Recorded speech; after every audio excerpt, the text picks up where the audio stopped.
Now, I'm just going to make a few introductory remarks. We have 4 fantastic panelists, and I want to give most of the time to them. But isn't it a strange name for a plenary? Trade and ... When I got assigned this one, I thought, whoa, what's this about? Then I thought, I finished my PhD in 1986, and there was no lecture on trade and environment, or trade and labor, or trade in digital, or trade in gender, or trade and.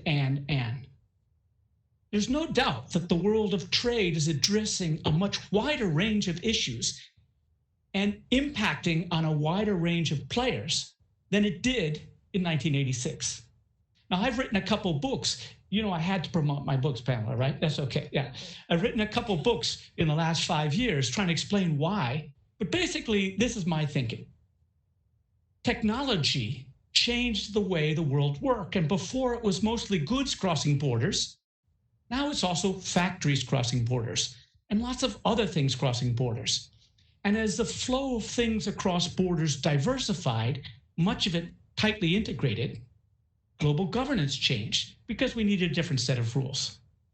And the range of domestic actors who were impacted by trade changed.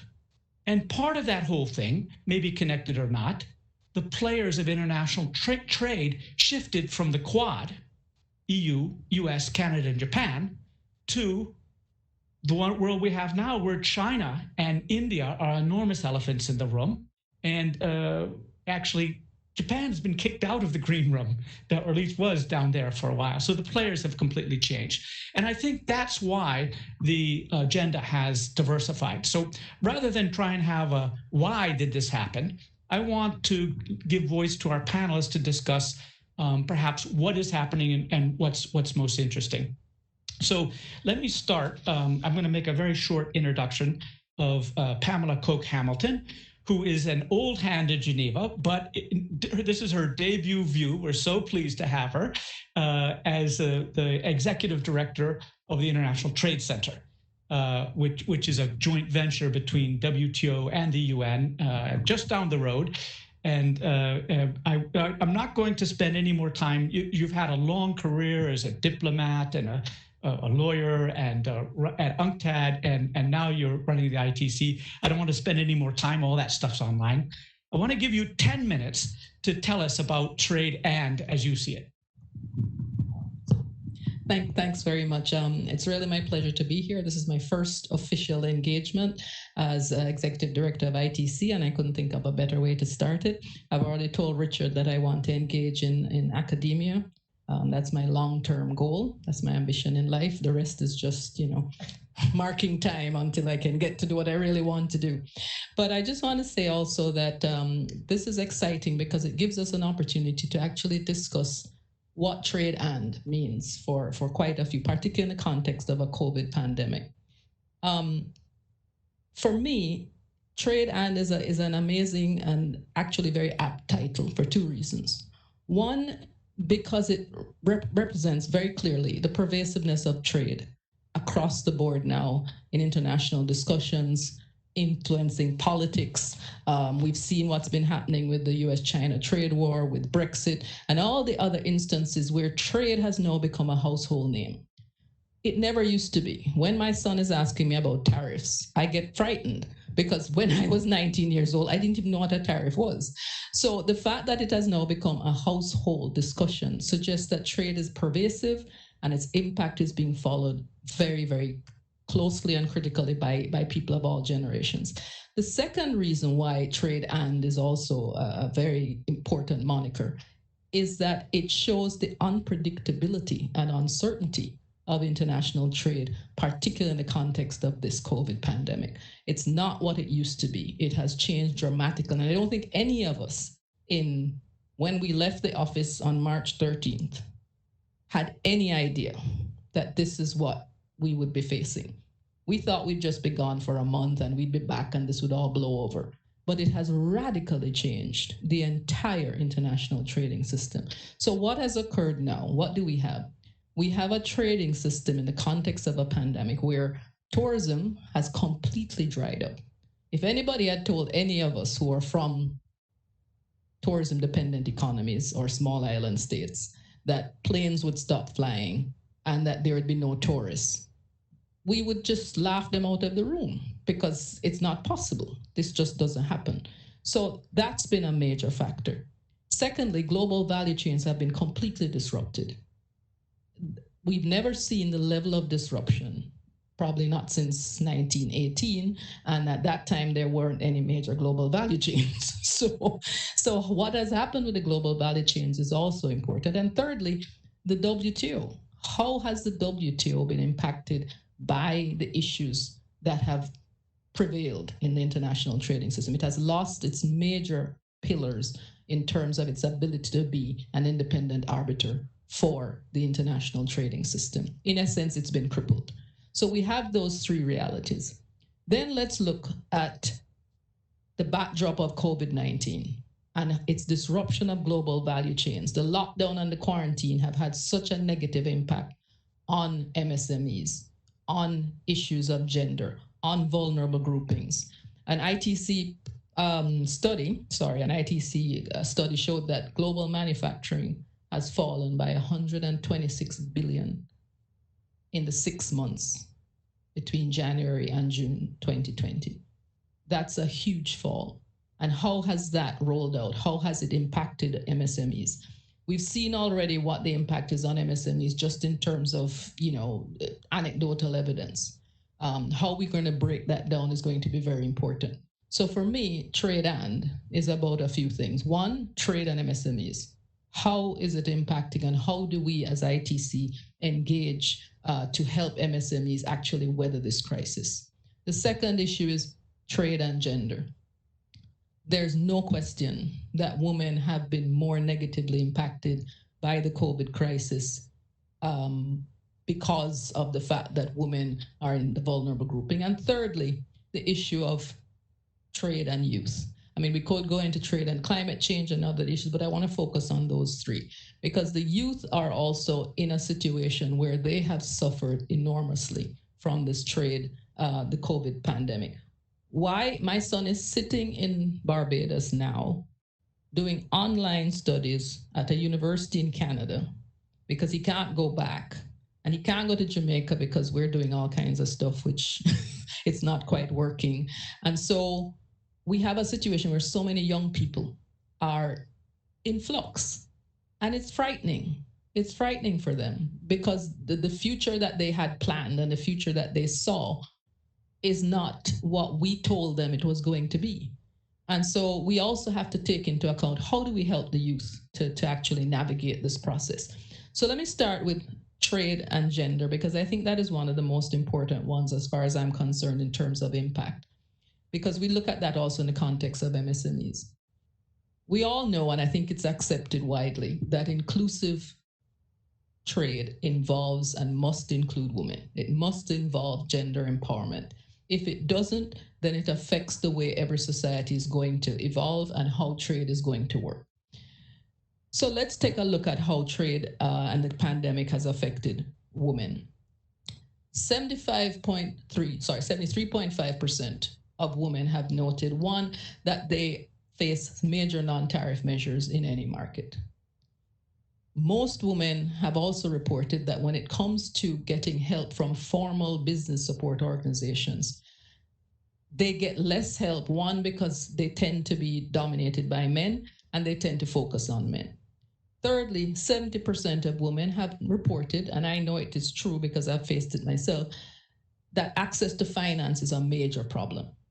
A lot has to do with the collateral requirements that women face in many countries. And in a study that was done, a survey of 90% of the countries that were surveyed, it was found that most women face at least one legal impediment to getting access. One could be as simple as being able to own your own property, being able to sign for yourself. Two, collateral requirements. Three, just basic access to the networks that dominate business. So then how do we go from there? If you look at COVID-19 and how it has impacted women, a preliminary study shows that 64% of women have been negatively impacted. But what's even worse is I read yesterday a lean-in McKinsey group report that showed that for the very first time since the 70s, 1 in 4 women are planning to leave the workforce. Why? Because COVID-19 has literally increased the requirement for them to be primary caregivers when you have 3 or 4 children at home who need homeschooling, when the situation requires you to, actually it has added 20 hours per week to women. Not that women aren't also working. And I know this personally, what it is like to be a mother, and I only have 1 child, and having to take care of kids. And also, so you'll have 2 million women leaving the workforce if this happens over the next 10 years. Now, the impact of that cannot be overstated. How do we address that issue? How is it going to work? So I just want to talk a little bit about the She Trades program and how important it is for us to be able to build on that, to enhance its ability to deliver, and to really move very strongly on moving into more countries. Right now we're in 12 countries. I think Vanessa is here. We've already done 145 million of helping them to actually engage in trade. But the importance of She Trades is this. We work at 2 levels. 1, making trade possible, and 2, making trade happen. So the first one, making trade possible, is we work with corporations, countries, BSOs, and the women themselves to increase their access to market, to work on enabling trade legislation, to help them access global value chains and do the data analysis for the global value chains. We also look at procurement possibilities and also setting up the She Trade hubs. This we will work on more assiduously. Hopefully under my tenure, we will get to as many as we can, right, Vanessa? And then also helping them working with financial institutions to get financial access. Tell me when I need to stop, yeah? So, because I could go on forever. Getting close. 2 minutes, okay. And then we make trade happen by helping them to integrate into wider global value chains, both at the regional and the international level, because that's also very important. Procurement tends to be a very fixed window sometimes, you know how it is. And helping women to access that and navigate those will be very important. In addition to which, in the final analysis, what is also important is helping them with their productive capacity and their ability to access export markets. For trade and youth, just wanted to say quickly, the fact is that ITC has an ITC youth and trade program. One of the issues is we work at 3 levels. 1, at the national level to ensure that we have youth inclusive programs. The second is working with BSOs to actually improve their capacity to deliver for the youth. And thirdly, with the youth themselves in upskilling and engaging them in building their capacity to become entrepreneurs.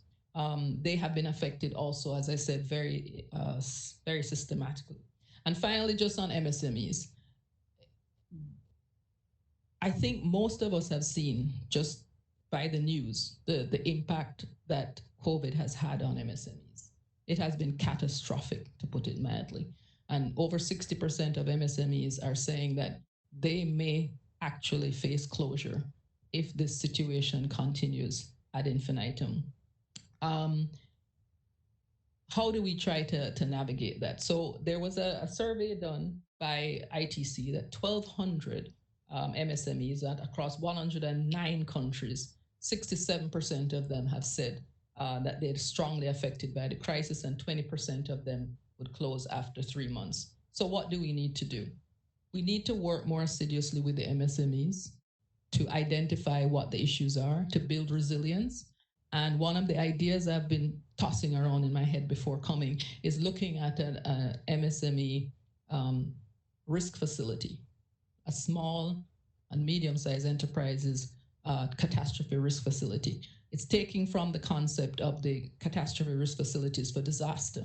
Nobody ever foresaw a disaster for MSMEs at this level. It just didn't seem possible. Now we see it.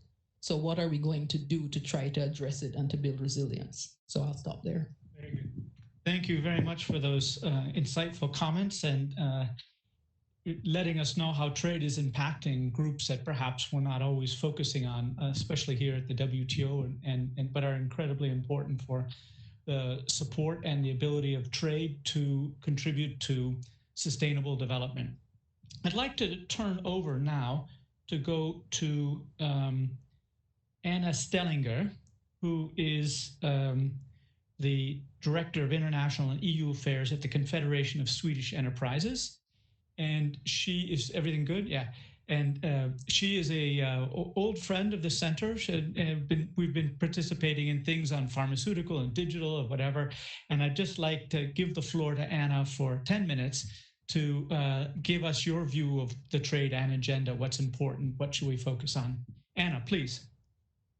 Well, thank you, Richard, and thank you for inviting me to such an interesting panel. And I would like to start with a sentence that we hear quite often these days. I support free trade, but.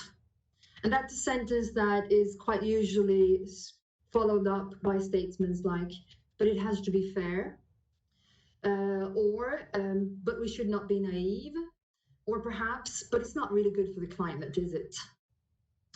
Of course, the concept of trade is very difficult to discuss in isolation of other policy areas. It's rarely about trade just for the sake of trade. And that does make sense because trade doesn't happen in a vacuum. We have seen over the decades how international trade has been a tool or an instrument for other policy objectives. One very positive instrument for raising millions of people out of poverty globally. And we also see how the 2030 agenda clearly states that international trade is an instrument, not the only instrument, but one of the instruments without which the 17 global goals cannot be reached. But we sometimes forget that it's businesses that trade, firms that trade, companies that trade, not countries. And for those who actually do trade, not all of the trade and issues make sense. Some of them make a lot of sense, others make a little bit less sense. And sometimes trade is just trade. We need to ask ourselves, and I think this is the true question we really need to ask ourselves, if the multitude of other issues that are being loaded on the trade agenda in reality help or hamper trade. Now, I have been asked by Richard to take a strict business perspective here, so I will do that. I will obey Richard Baldwin. And I would say that companies are generally most interested in a very basic trade policy. It's about keeping markets open for exports of goods, of services, of investment, but also keeping market open for imports. Imports matter as much as exports. That's what we call the market access issues. And it's very much a part of the positive trade agenda. And these traditional market access issues are, of course, wider today than they were just a few years ago, because it's not just about tariffs. It's also about complex issues of digitalization, of intellectual property rights, of data flows. But it's still about basically being open for trade with the rest of the world. Now, this perfect world of openness, non-discrimination, and transparency only exists in theory, unfortunately. So there's one trade and issue that has been really popping up a lot recently, and that is trade and a level playing field. But this concept means so different things to so many different people, so I will not dig into the details of level playing field here. I think we should have a separate panel on that. But in general, let's remember that it's companies that trade. Trade does not happen in isolation. But trade for the sake of trade is not necessarily a bad thing. On the contrary, and some of the trade and issues really do make sense. Trade is about, we know that, the constant flow of goods and people and services and innovation and data across borders, and all those policy areas intersect with trade. Now, the business community has a very big interest in this ever-widening trade and agenda, partly because we can see the merits and the benefits. I mean, there are obvious ones, but partly also because we can see the risks. There are some risks of sometimes hidden protectionism or other obstacles to trade that we need to be cautious about. And we also need to be cautious that the fact that international trade cannot be the solution to all the world's problems, but it can sure be a very relative solution to many of them. So I was asked which of the trade and debates and issues are the most relevant from a business perspective. Where to start? Well, if you close your eyes and think about trade, what do you see? Most people see colorful containers being loaded on ships, going to faraway destinations on big oceans. And they see transports, and transports are partly dirty. That's the simple narrative, and that's the image most people have of trade. It's not false, but it only gives a very little glimpse of the intersection between trade and environment.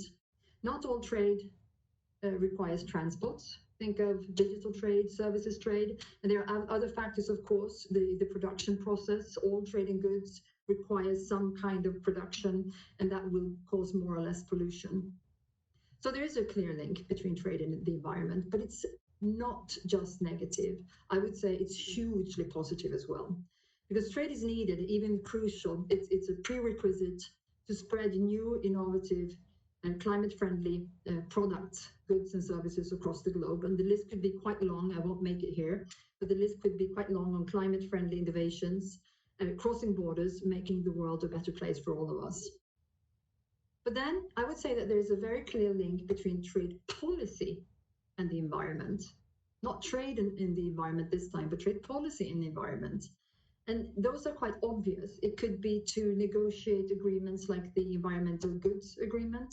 That should be a no-brainer. We need that agreement to move ahead. It could be to include sustainability chapters in our free trade agreements. It could be to boost green production in developing countries through the GSP system. It can be carbon border mechanisms, of course, to avoid carbon leakage. It could also be to remove regulatory obstacles to the circular economy. So there's a very positive connection between trade policy and the environment.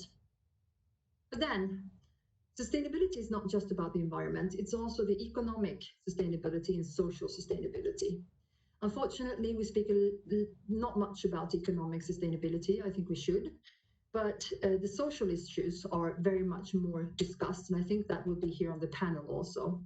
For instance, we have trade and labor rights, we have trade and child labor, and again, of course, trade requires production.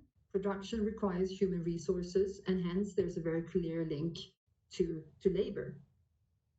And I would say that the most positive, most obvious contribution of trade to social sustainability is to support job creation and welfare. Now, more specifically, companies' actions are drivers of social development. Companies in Europe have come a long way in this regard.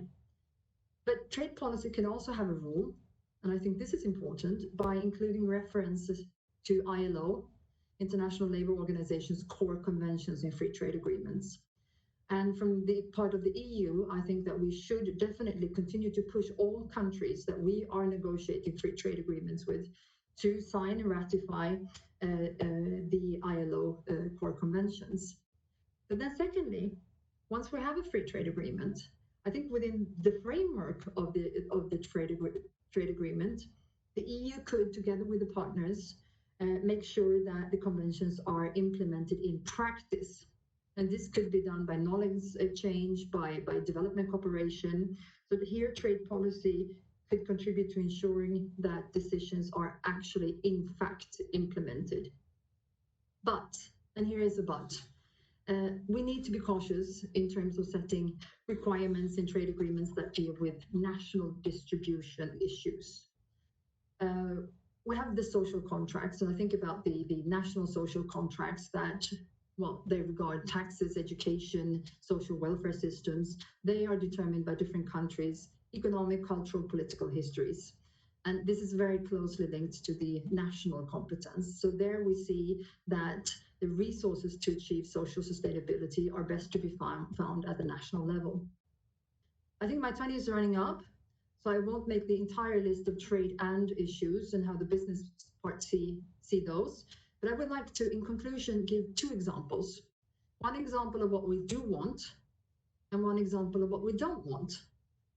The first one, to be very clear, when it comes to trade and the environment, we do want a global price for carbon. Efforts in that direction not only can but should be addressed with trade policy tools. Climate change is, of course, a global challenge, and national borders have absolutely no meaning for emissions. So if we import goods from a CO2 intensive factory from the other side of the world, we are all losers. And here, a global CO2 price would facilitate trade on a truly global playing field. But then secondly, something we don't want. Well, we don't want a discussion about trade and security to be about how we need to reshore production to our home countries in order to manufacture all the goods that we need and all the critical goods and medicine domestically now following the crisis. Trade and security should be about making sure that we have diversified source of suppliers and that we have stocks in order to be less vulnerable. But the current discussions and calls for reshoring, nearshoring, deglobalization, nationalization, bringing home production is not the right way to go. And then finally, a new one, and a very good one too, trade and health. Now, this is almost the name of a Swedish initiative from the Swedish government called Trade for Health, which is very much welcomed, relating to the various challenges we've seen during the pandemic. How can we deal with harmful import barriers and export restriction on medical supplies, those harmful actions that make the pandemic even worse? And that is what I believe is a highly topical trade and issue, where trade policy and trade and businesses are very much a part of the solution. Thank you very much, Anna. That was really insightful. You touched on a number of things. Let me just give a little instant reaction. This idea in the past that trade was to open up opportunities for firms to do stuff, and it was the national governments who were supposed to take care of the distributional things. That there's still a logic to that, but a bit of it's broken down because of some very global commons, things like climate change, but also health, for example. And now that the perception of trade has changed, it is not just a national silo. And so I'm going to move into Rick in just a second, if I can prep Rick, so who's now online, by the way. We were hoping he'd be here in person, but this is kind of the glory of a mixed event. So he couldn't be here in person, but we still got him online. So I'm going to come to you in just a second, Rick. But the second thing I wanted to talk to, just draw out from what you said, is this: I believe in free trade, but.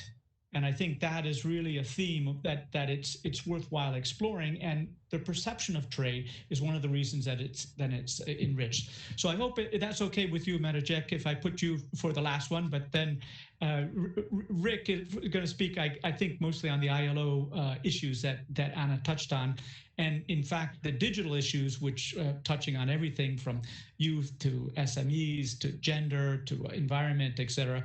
Will round out the panel with Marajek. So Rick, please, 10 minutes.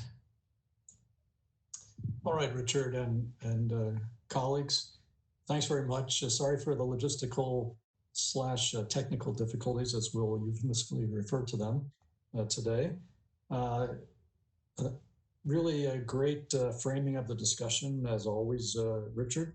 So, and you sort of invited us kind of to provided some red meat on the table, as it were, to speak expansively in this session. So let me try to rise to the challenge you've set in this regard with reference to the ILO, which is where I am these days, directing research and supporting its work in the multilateral system. You know, the way we framed the panel, trade and, is revealing in a way, and I'm saying this in a very positive and constructive way. You know, over the years, particularly the Geneva and the trade policy cognoscenti more generally, have viewed the kinds of issues that the ILO has the lead competence for in the international system, which is to say employment issues, both the level and the quality, worker protections, social security, business labor relations and the like, as you know, sort of affectionately called them flanking policies. And that's in a way how we're talking about it in the trade and construction in the title of the panel. I have always had some almost metaphysical qualms about that notion of flanking policies. I actually have always thought it's upside down. It's and trade. And let me unpack that for a second and then put it in the context of the crisis and in the ILO more specifically. So, you know, the bottom line of the way a society views and evaluates economic progress is not, certainly not the number of trade agreements. It's not even, frankly, what trade principally contributes to as a better allocation of resources as reflected in a higher level of economic growth, as important as that is.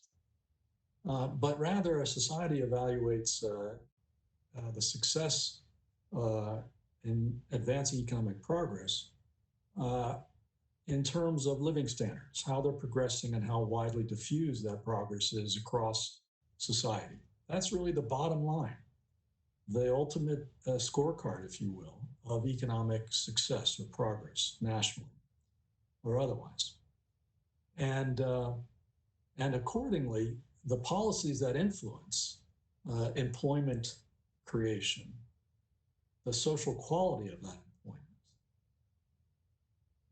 the diffusion of income across society that flows from that, the level of social insurance system coverage and social protection measures more targeted, and the like, are really the kinds of instruments which are not really flanking policies if you're evaluating economic progress from that bottom line perspective. They really are the center of the ballgame, if you will. And in that way, trade, because trade operates through what I call the top line, growth, the efficiency of allocation of resources, is more the flanking set of policies.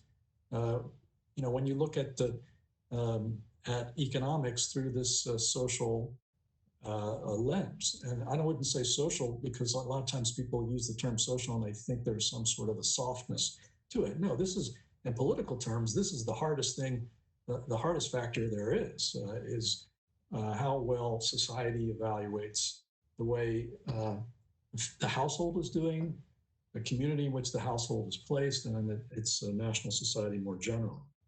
So if you, with that as a setup, if you kind of look at the world through the opposite end of the telescope here, and you view these kinds of issues relating to employment and worker protection and social protection and equity, if you will, as really the main event, generally, then you bring in the current context with the pandemic. If there were ever a time where politically this set of issues that the ILO is particularly responsible for would be well recognized as primary, this is it in the pandemic. It's obvious, you know, we've had a massive disruption of employment of labor markets, and we've had, you know, huge issues of worker protection in multiple industries.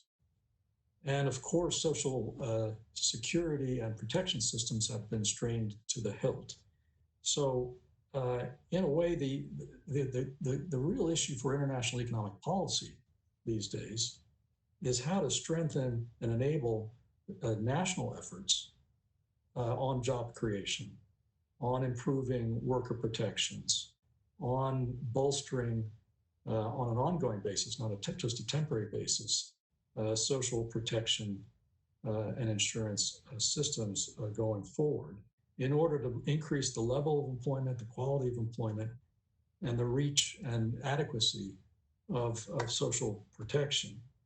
Now, that opens up quite an interesting discussion. These issues have not really been at the center of international economic policy coordination for a long time, but there are huge employment opportunity costs, for example, in the area of sustainable infrastructure and climate change.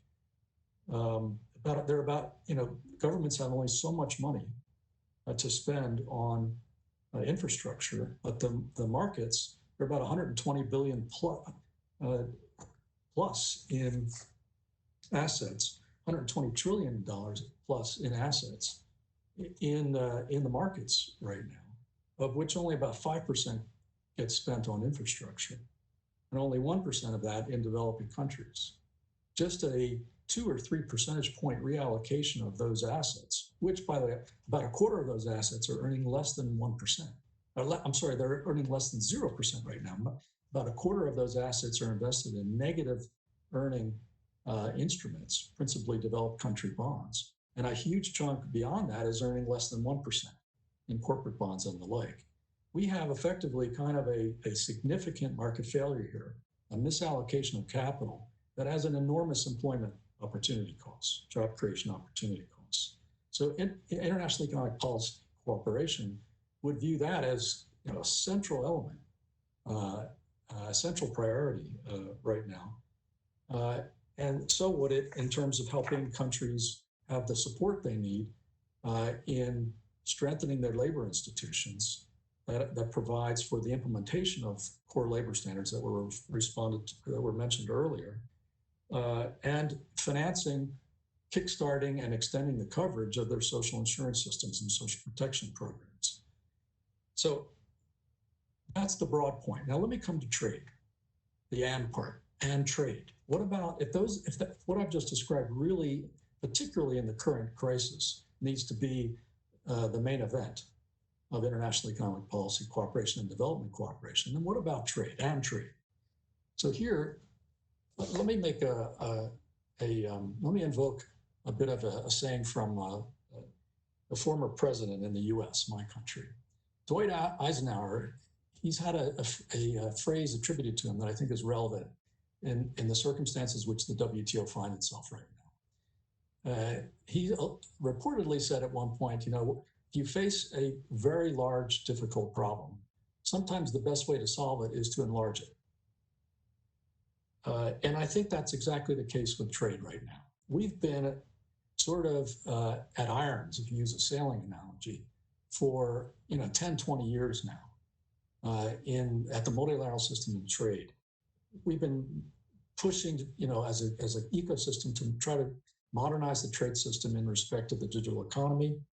And that's, not an uncontroversial thing still, despite your efforts, Richard. We've had major advances in upper and middle income countries in their industrialization, such that they are highly competitive in many markets, and we haven't quite adjusted the trade obligations to that reality. We've had different flavors of capitalism play out to reasonable degrees of success around the world, some of which have a much larger role for the state and the economy. And this creates some tension, obviously. The trading system has had a hard time dealing with these issues because it's been left largely to try to solve them politically within its own trade box. And I think Eisenhower's insight is very pertinent here.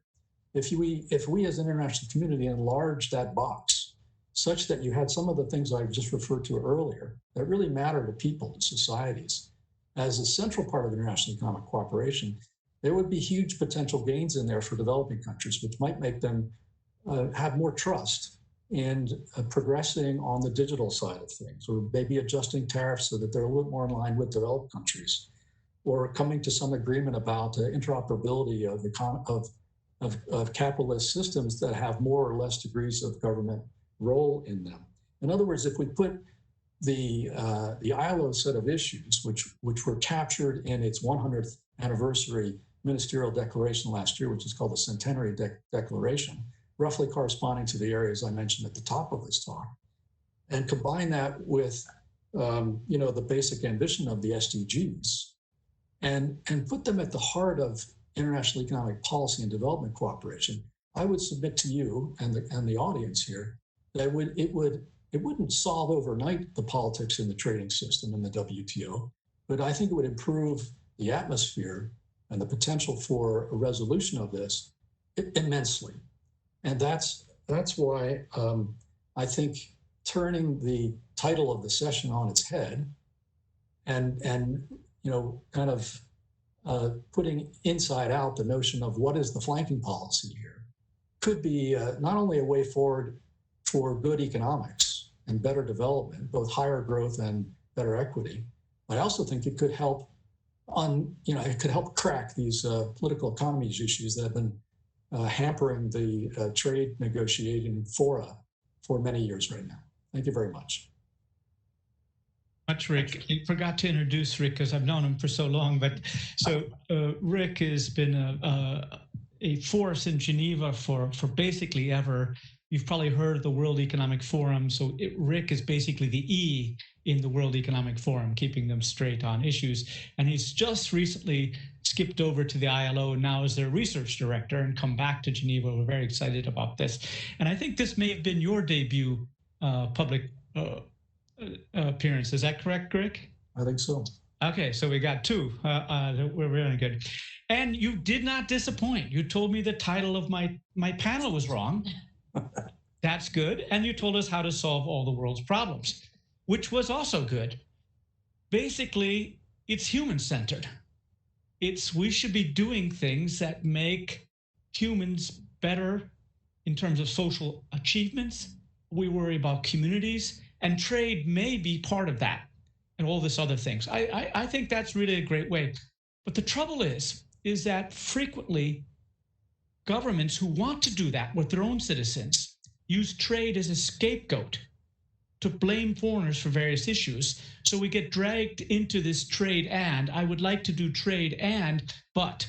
And of course, if you think about it from first principles, they should be doing their job and then trade is just one vehicle. But I was trying to defend my title. Did it work?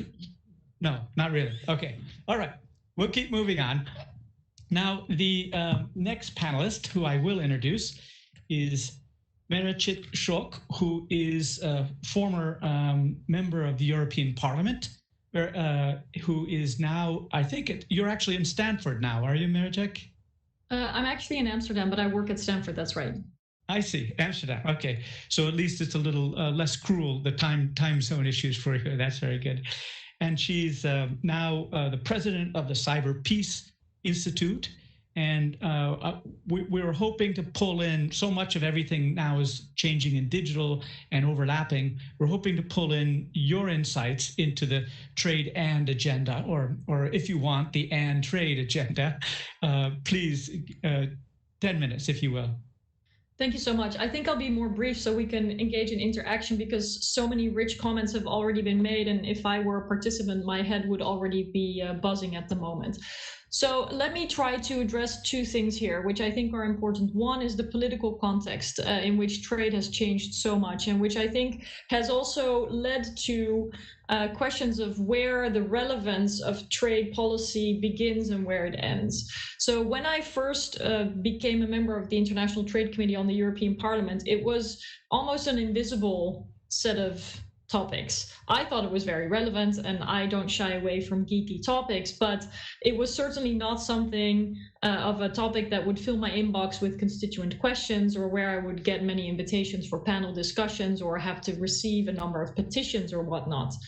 But what we've seen, and I think continue to witness, is a tendency to look at trade, one, with a more critical eye, where indeed I think that the question of legitimacy, the question of better and more popular understanding of what rules-based trade really is about, is now front and center at many political agendas. I mean, in my own country, we've had referenda about the approving of trade agreements, and a lot of street demonstrations, for example, when we were still negotiating between the European Union and the United States. And so the question of legitimacy, I believe, and question of building support for rules-based trade has also led to including a number of more values-based aspects into trade rules. And I know that there is a lot of debate about whether that makes sense. For example, the gender aspect, as was mentioned by Pamela, but also questions of the environment, human rights, labor standards.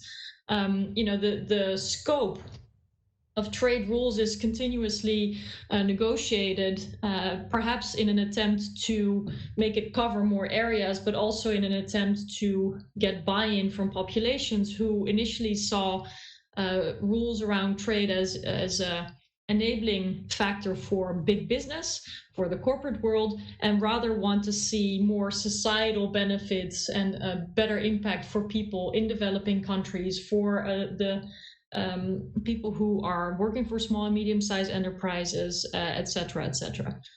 So trade and for me resonates from a more political point of view in that aspect that I think more and more has been piled on to the trade agenda.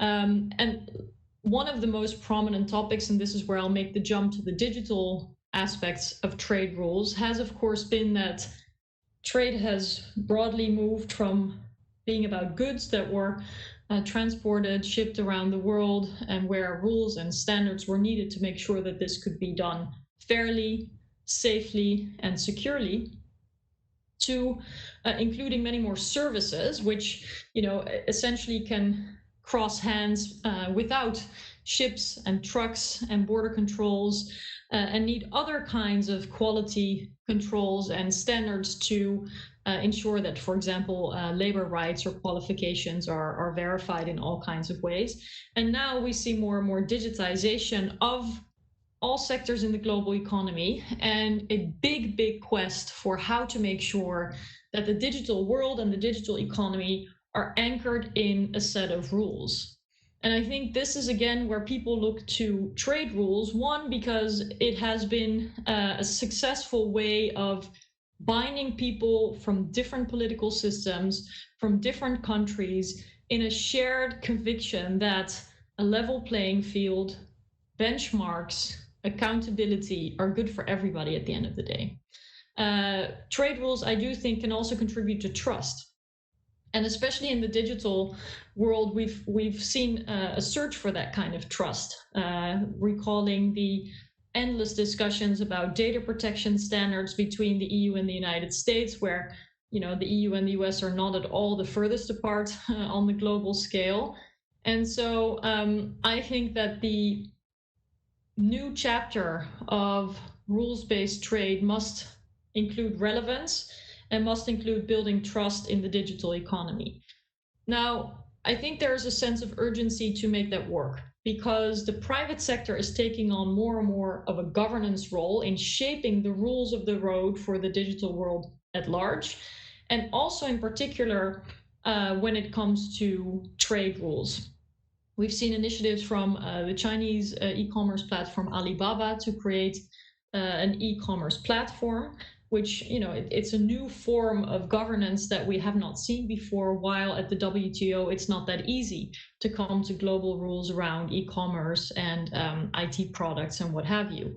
And similarly, in the EU, we adopted a recommendation on digital trade rules, and they eventually got stalled because within the European Commission, there were a lot of back and forths about what the proper levels of data protection would be.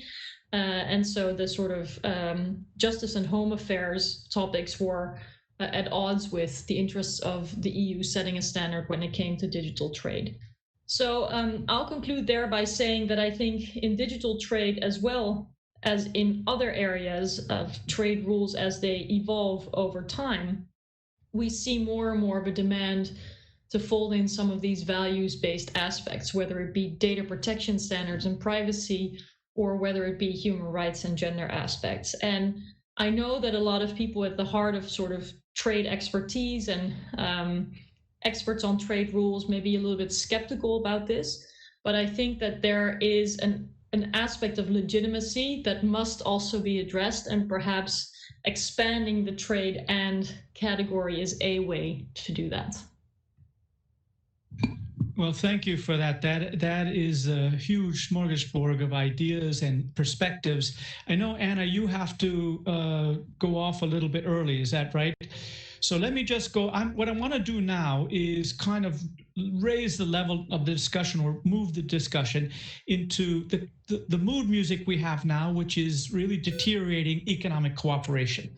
And I want you to look at it either from your own perspective or a broader perspective. All of you are in important engaged actors. So I would, that perspective, maybe if I could start with Anna. So do you think this shift away from international economic cooperation is something here to stay? Or is it mainly just happening in Trump and Brexit, and that's being spun out into a narrative? Do you feel that is a general thing? Well, I think we are at a crunch time where something needs to happen. I think that all of us participating in this week really feel that. And I think there are several reasons for that. First, something that we just heard from Maricha, that, I mean, trade is not the same. We can't go back to the time when a good was a good, a service was a service, and a person was a person. We know that all those flows are intertwined now. So you cannot deliver a good without the service and without the person going with it. So, of course, we need to update the rules. We all know that. And we all know also that several regions and countries are not necessarily playing by the rule book. And that affects people in their lives, in their jobs, in the possibilities of participating and benefiting from growth. So we have the social issues, we have the fact that trade has changed, and we don't have a global leadership. I think that is one of the huge elephants in the rooms. We do not have a forceful WTO. We do not have a US leading the way. We do not have a strong and affirmative EU showing the way. We do not have a true leadership in those issues. So as trade becomes more complicated and intertwined with other issues by the sake of how trade is conducted, by the fact that trade cannot be treated in isolation, should not be treated in isolation, and can be a solution to many of today's problems like environment, but also social issues, and then the lack of leadership. That means that I do not want to answer your question, Richard, by saying that this is the way it's going to be. I would so much like the great regions in the world to step up behind the WTO and to show that there is another agenda than the tit for tat and the economic coercion and the various not very stable and transparent discussions going on. Thank you very much, Anna. Let me just turn to Pamela, and I want you to look a little bit at what Rick said. You solve the problem by making it bigger. And also what Anna was saying is, do you view the trade and agenda as one more challenge to meet, or it's a road to a solution, as Rick was perhaps suggesting? And Anna? Thanks, Richard. Frankly, I agree with Rick in the sense that the very notion of trade arose out of a need for countries to carry out and improve their economic status. Yes? And if we go back 400 years, I remember a very interesting story that Sir Hilary Beckles gave to our first Masters in International Trade Policy class years ago. He said, trade is an important aspect of history that most people don't even begin to think about. Why? Because Martinique was traded for Canada by the French. Why? Because Martinique was the best producer of sugar at the time. It was all about economics and trade. And Canada was a nice place, but it was all snow. I'm sorry. There wasn't much up there at the time. So the interesting thing is to look at why have we put trade at the front instead of at the back? And from that perspective, I think it's important for us to begin to look at why, in a sense, a lot of trade has fallen apart. Or I shouldn't say fallen apart. Why we're having the challenges that we're having, even in the WTO context. If people don't feel that something is working for them, if they can't relate to it, then naturally what will begin to happen, which is the source of, in my view, Brexit, which is the source of the China-US trade wars, is that people begin to resent something that, one, they don't understand, and two, seems to be negative for them. So how do we flip that on its head? How do we change the dynamic so that we can begin to say, yes, human rights matter. Yes, climate change matters. Yes, trade can work with all these things, but trade shouldn't be the objective in itself. Trade ought to be the server for all these things that we want to achieve. So in the program, this is to the organizers, can you just change it to and trade, ... and trade? Less embarrassing when we get done. Thank you. Mary-Jack, let me return to you. You were mentioning legitimacy of the trade. Do you see a way in which enlarging to include the issues that you mentioned and the other panelists mentioned, that's a way of re-legitimizing trade or increasing the acceptance of moving back to perhaps what it was before? Do you view that as a path forward? Well, I don't think the path forward will lead us to the place it was before. So I do believe that making sure that people understand, and by people I also mean politicians, that trade agreements are not about facilitating trade only. I think that may be one of the most pervasive misunderstandings of what trade rules are really about. And so I do believe it's really important, and I personally worked on a number of areas, which I can illustrate in a second, where rules-based trade was actually used to restrict the trade in certain goods and services. For example, the trade in surveillance systems, or in conflict minerals, or in unsafe products for that matter. And I feel like the image that trade rules suffer from is the notion that, as I mentioned before, it helps big business to do more business, and that it is at the expense of the ordinary citizen, small and medium-sized enterprises, at the expense of the environment, human rights in developing countries. And I personally don't think that that's true. I actually think that rules-based trade is much better than a law of the jungle. And I think that especially when there's tensions between countries, there's a need to have clear understandings of the rules of the road. But there may be more than anything an image problem of what trade rules are really about. So in some part, I believe we're only talking about illustrating with more lively examples, less jargon, less technocratic terminology, what trade rules are already responsible for in improving the lives of people. And I think we've had some good illustrations of what the alternative looks like in recent trade wars, whether they be in the digital realm or elsewhere, which I think have really shown what the pain is when there's not frictionless trade and when we can't rely on the kind of trust that these rules enable. So going forward, I hope that there will be more of a realization of the benchmarks and the safeguards that rules create, instead of the idea that they are just creating a free-for-all. Thank you very much. Now I'm going to end with Rick, who is actually writing a book with Klaus Schwab, as I understand. I don't know how far you are along with that, but I think it has the solution for everything. So, but let me cast this in a different way. We are soon going to have another Director General of the WTO who will have to come in and start doing stuff. Rick, what would your advice be to her, him or her, when she takes over, of how we use the trade and agenda to increase legitimacy and relaunch the system into a more positive way? My humble advice to her would be to seek help. Don't try to do it on your own. And I think, as Anna said in a very, very pertinent way, that help, the help that's needed is from above. We need political leadership here. I firmly believe that there is a win-win here, a win-win-win and win, in the sense for both developed and developing countries, for business and labor, in the set of actions that would actually both make us recover from this crisis faster, but also lead to a better, more balanced growth and development model going forward. And it does begin with, you use the term human-centered. That's the frame that the ILO's ministerial, the Centenary Declaration, used. They called it a human-centered future of work. It's really the foundations of, how you invest in the fundamentals of any economy, which is in its people.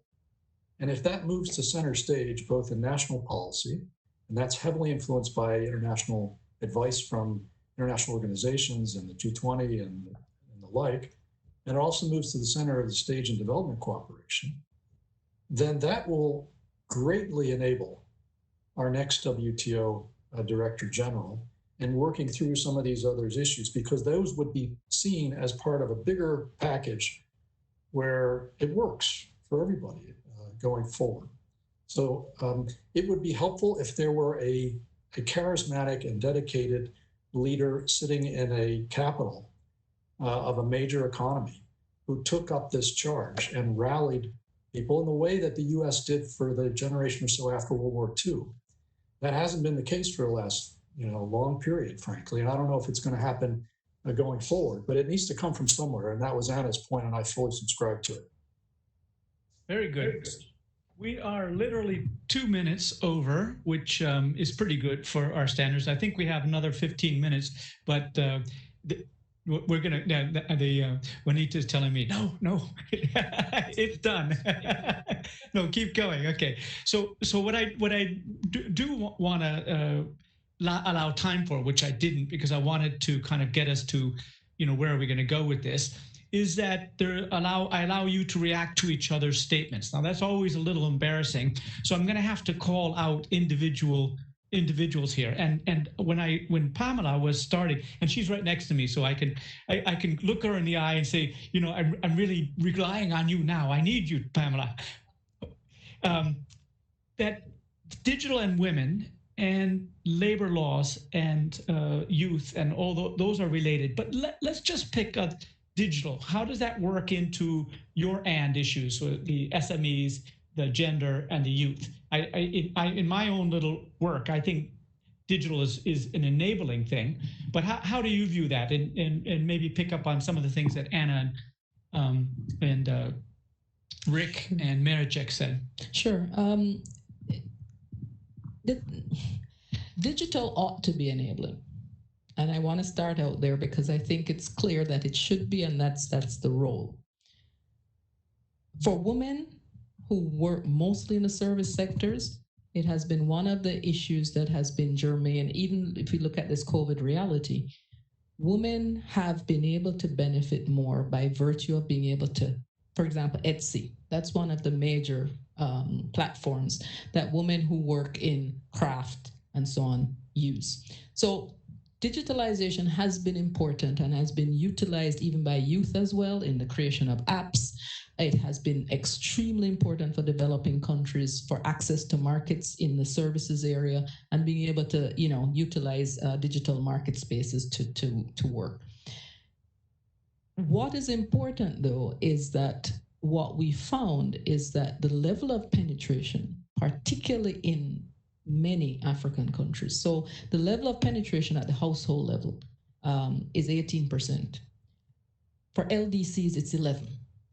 So we can speak, in our nice little hub here about digital penetration and great stuff. And everybody was talking about this is a great opportunity. COVID-19 has presented this great opportunity. And it's true in theory. But the reality is, I was shocked when I realized that Jamaica, when they were talking about going online for school, there was this big brouhaha, and we asked, well, what's the problem? There is only 30% digital penetration at the home level. There is 70% for, mobile apps, sure, but you can't do schoolwork on this. And so we have a problem where there's a dissonance between what is being purported and what the reality actually is in terms of actual access. And I think that is an area that we need to look at more urgently if we're going to talk about digital engagement. Thank you very much. There's a couple of interesting facts about digital trade that have come out when people were looking at the eBay database and also at the Upwork database, which is the service platform. And that is that women are very, very much involved in exporting through some of these platforms. And so it's enabling in some ways. But clearly, connectivity and digital readiness is a really big issue.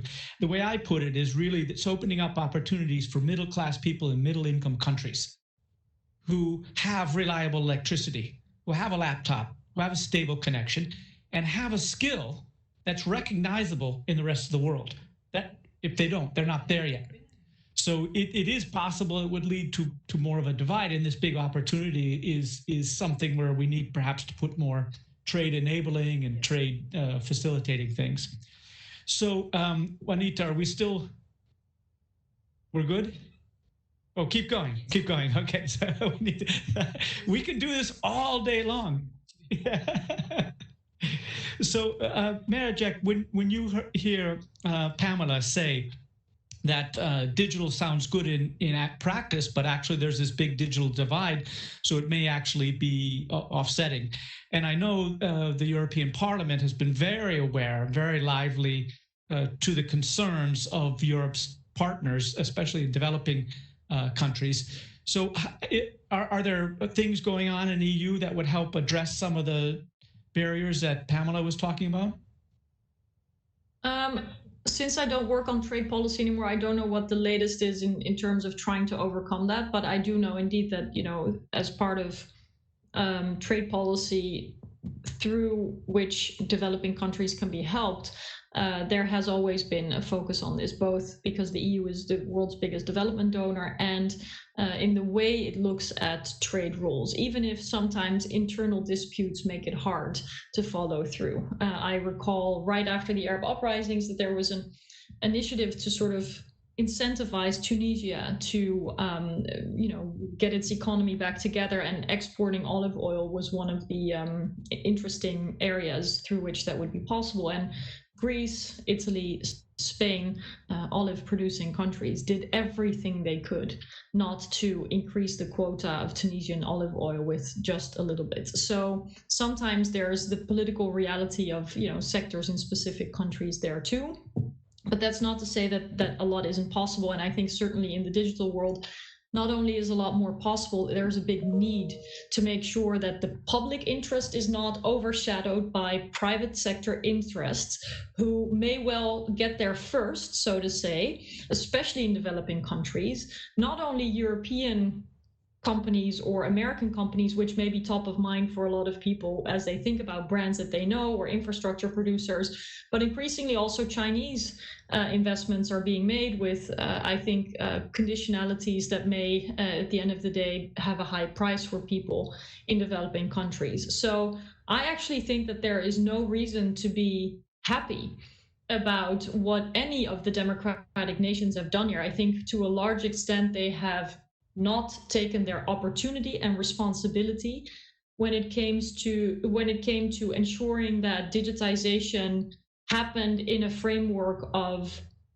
democratic values, universal human rights values, equity and inclusiveness, including through the lens of development and partnership in that sense.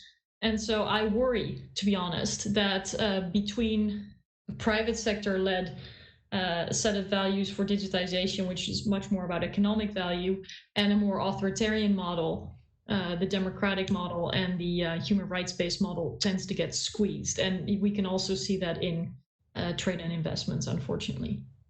Thank you very much. So if I have 5 more minutes, or are we closing up? It's okay. I can't read that far. We can't read. 20 minutes. Are you kidding me? Okay. It's like a lecture. All right. So don't get me started. We could go from the Silk Road forward.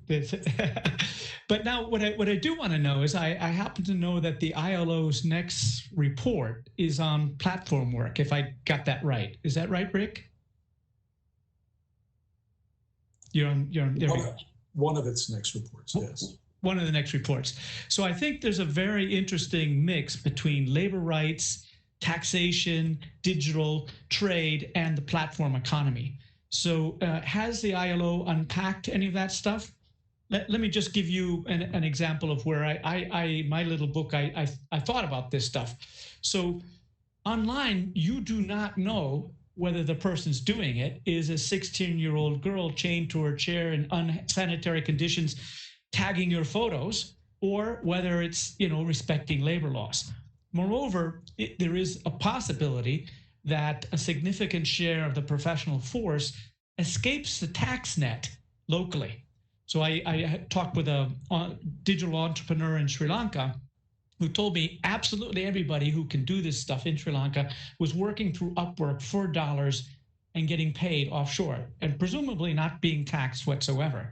And so then I was at Davos a couple years ago, and I asked the CEO of Upwork, which is one of these big platforms, what do they do about it? And he's a French guy, very socially responsible. He's they're no longer there, but I'm sure the next one is also socially responsible. He says, if they asked, I'd tell them. So actually, in this world, you have to have a bank account where the money goes into. And because of the know your customers, you kind of know where that bank account is. And there's nothing wrong with the platforms all agreeing that they're going to tell the government that this income was earned. And he said in the United States, for example, he issues a 1099, a miscellaneous income thing, for all the work to everybody in the United States. And so it's kind of automatically revealed. I wonder also, maybe we could look at the labor rights through facial recognition. I mean, in principle, these people are working on laptops or cell phones. So in principle, you could kind of make sure who's actually doing the work while they're doing it. Or I don't know. But Rick, are you looking at any of these? So this is where I made a lecture. I'm going to turn it into a question, right? So Rick, are you looking at any of these issues in this platform report? Beginning to. So the report that's under development and in review will kind of try to size and shape this phenomenon of digital labor platforms, and not just in the advanced countries, also in developing countries. And then it will, as you suggest, begin to frame some of the questions here. But as an international organization, the ILO takes things in a very step-by-step manner. And certainly, there will need to be an extended think as well as conversation about what the implications of these core labor standards are in a world in which an increasing share of employment is on these kinds of remote and digital platforms. By the way, it's not just the platforms. All of us in this pandemic have been shifting to a much larger share of our labor being provided remotely. That also, even in a relatively quaint environment relative to the circumstances you just described, of a European family environment, raises all sorts of interesting questions. So I do think we're at the dawn, Richard, of quite an interesting discussion, a new chapter of discussion about what not just the standards, but also expected levels of corporate practice, disclosure and transparency, and worker voice means. I'll just close in response to your question with put a sharp point on one aspect of this. Increasingly, machine learning and artificial intelligence is not only just used as a better, more intelligent way to market, but it's also being used as a better way to optimize your labor productivity. And that sounds very antiseptic and academic, but in a worker's term, that can be rather potentially intrusive. You could be the surveillance on workers. Where should that begin and end? So it's an adjunct to the question you're raising, but there are myriad questions. And so maybe just to close, I mean, I'm still getting my feet wet here, but I know enough to know that these are issues that raise all sorts of sensitive considerations. They require more evidence, and they require really a truly multi-stakeholder, what we call here a tripartite, robust discussion of the type that Marika was referring to in other aspects of digital. And I think there'll be appetite to take that up, but it has to be done on a very deliberate step-by-step basis. Thank you very much. One of the great things about in person is I can hear Pamela going, and I know she wants to intervene. So please, can you just react to what he was saying? I mean, it's a lot of the stuff you were talking about, the labor issues raised by this online, and also I think there is a big issue about mixing work and homework and care. In some ways, it's enabling. In some ways, it's sort of one more damn thing to do. So please. No, I think one of the interesting things about what has occurred over the last 6 months, say, is that while for many of us, the online engagement has made life a little easier, because frankly, I hate flying. So, and I know that's really silly given the fact that I'm in a job and I've spent a career flying. But at any rate, so for many of us, it's been, a bit of a come down in the sense that we can calm a little and we can. But for the vast majority of people, the level of work has actually increased. And what has started to happen is that people are working now from 6 a.m, from they get up, because there's this thing, to 7, 8 at night. So work hours have increased. There has been no, diminution in the requirements for production. So employers expect you to not only continue to do what you used to do, but do more, because you also have to prove that you're actually not, slacking off at home and watching, TV, or Netflix. So it's almost increased the pressure. And as I was saying, with women, 1 in 4 women, as 25% of women are thinking of leaving the formal workforce because of this change, because they can't manage both.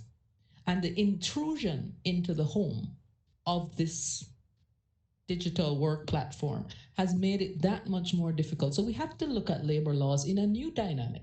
How is it going to impact trade, how people work, and what are the new labor laws that need to be put in place to actually enable people not to burn out? So very much. So just to give you an example, here in Switzerland, there is a pre-existing law that if an employer requires somebody to work from home, they have to pay for part of their rent and may have to pay part of the connectivity. But it's been widely accepted that that doesn't apply in this crisis situation. But once it starts getting regularized, it might. But in any case, the concept that labor law is different when you're forcing people from home. Switzerland, not the most progressive labor place, but they have this idea. So it could be something like that there's an obligation to rent you an extra room or something like that. Yeah, offset the costs or childcare. So it does exist. Now, what I want to do is abuse my position as chair to give you the 10 minutes that I would have given you if I had been a panelist rather than a moderator. 10 minutes, okay, just perfect. And now you see they saw my middle-aged eyes and they've made it much larger and much bolder so I could actually read it here.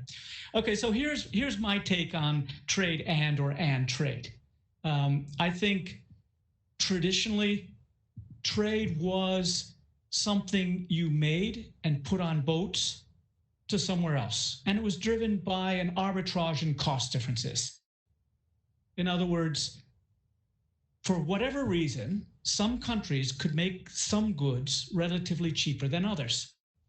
And globalization was simply firms arbitraging those differences by making it where it's cheap and selling it somewhere else.